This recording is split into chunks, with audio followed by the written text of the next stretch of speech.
그리고 제일 중요한 게 중요해요. 그냥 일반 이게 확실히 미간이 조금 더 높아야 될 것 같아요.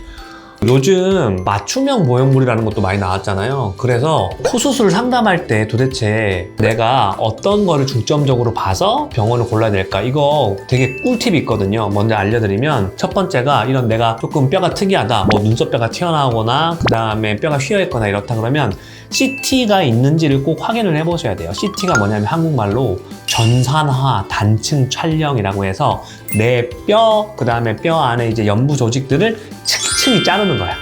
층층이 잘라. 앞으로도 자르고 옆으로도 자르고 코도 자르고 해서 내 코 안을 분석할 수 있는 거예요. 그래서 예를 들어서 이런 분들도 있다. 내 코에 실을 넣거나 아니면 오래전에 수술을 했다. 이런 분들도 내 코가 도대체 어떤 재료를 수술했는지 몰라. 이런 분들은 CT를 찍어봐야 그걸 알 수가 있어요. 그래서 CT가 있는지 있는 병원인지를 확인하시는 게 좋고, 코에만 국한되는 건 아니고 전체적인 미용 수술에 대해서 다 말씀을 드려보면 그 다음에 수술하는 원장님도 인간이잖아요. 신이 아니잖아요. 기계가 아니잖아요. 그래서 하루에 몇 건 수술을 하는지 그것도 중요하고, 원장님 컨디션이 좋아야 돼.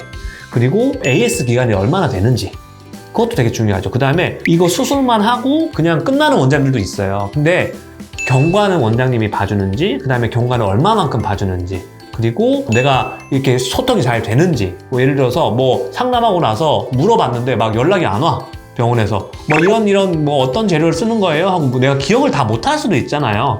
그래서 물어봤는데 막 답변도 없어. 상담하고 났더니 끝이야. 이런 병원들 안 되죠. 연락이 잘 되는지도 되게 중요한 것 같아요. 그리고 제일 중요한 게 성형외과 전문의가 맞는지 중요해요. 그냥 일반 무슨 성형외과라고 해서 다 성형외과 전문의가 아니야. 성형외과 전문의가 맞는지도 되게 중요합니다.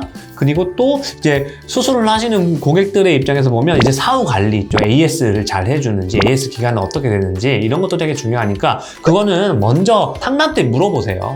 괜히 나 미안해 원장님한테 막 뭐 미안해서 안 될 건데, 원장님한테 못 물어보면 상담해 주시는 실장님들한테 물어봐도 돼요. 그거는 병원 정책이 다 있으니까. 아시겠죠? 좆대꾸알.